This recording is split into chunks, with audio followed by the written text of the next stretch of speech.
The historical origin of Roman Catholic Church, the hidden truth, year of establishment, full story complete. Chapter 1.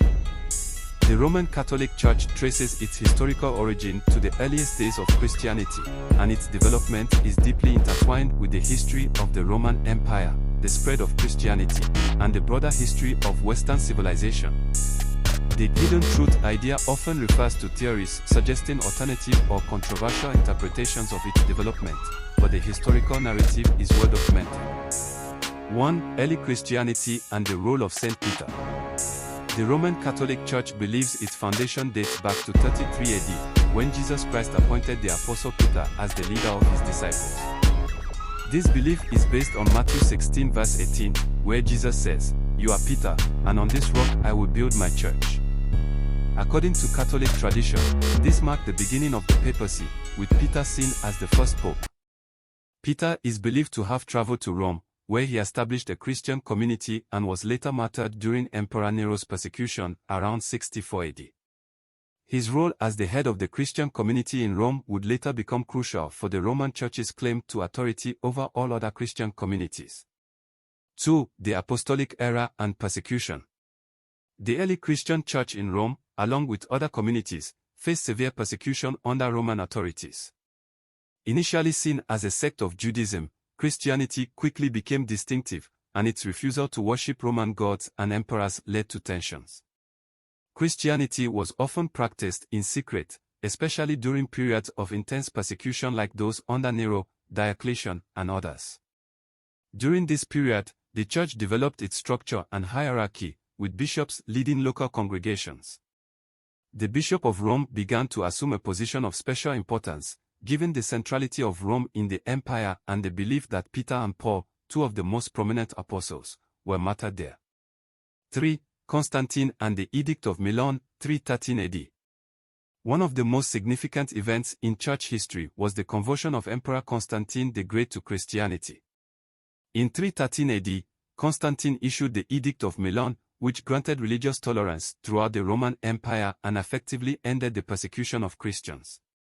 This marked a turning point, as the Christian Church, once a persecuted minority, began to enjoy imperial favor. Constantine also convened the Council of Nicaea in 325 AD, which aimed to address theological disputes, particularly Arianism, the belief that Jesus was not of the same substance as God the Father. The Nicene Creed, established at this council, became a cornerstone of Christian orthodoxy. 4. The fall of Rome and the rise of papal authority. After the collapse of the Western Roman Empire in 476 AD, the Bishop of Rome, or the Pope, gradually assumed more spiritual and political authority.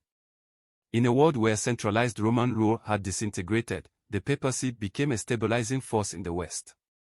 By the 6th century, under Pope Gregory the Great, 590 to 604 AD, the Roman Church began to assume a more structured and prominent role in Europe. Gregory initiated various reforms, sent missionaries to convert pagan tribes, such as the Anglo-Saxons, and established a centralized administrative system within the Church. His papacy laid the foundation for what would become the medieval Roman Catholic Church. 5. The Great Schism of 1054. A critical event in church history was the Great Schism of 1054, which divided Christianity into two branches, the Roman Catholic Church in the West and the Eastern Orthodox Church in the East. This schism was the result of centuries of growing theological, political, and cultural differences between the Latin-speaking West and the Greek-speaking East. The immediate cause of the split was a dispute between Pope Leo IX and Patriarch Michael I Cerularius of Constantinople. The two excommunicated each other, solidifying the division that remains to this day. Key issues included the authority of the Pope, the use of leaven versus unleavened bread in the Eucharist, and the Filioque clause in the Nicene Creed. 6. The Middle Ages and papal supremacy. During the Middle Ages, the Roman Catholic Church solidified its influence over Western Europe. The papacy claimed supreme authority over all Christians, with Pope Innocent III, 1198 to 1216, embodying this power. Under his leadership, the Church not only ruled over spiritual matters but also intervened in political affairs. The medieval Church also saw the rise of monasticism, with orders like the Benedictines, Franciscans, and Dominicans playing vital roles in preserving knowledge, caring for the poor, and spreading Christianity. Story continues in chapter 2.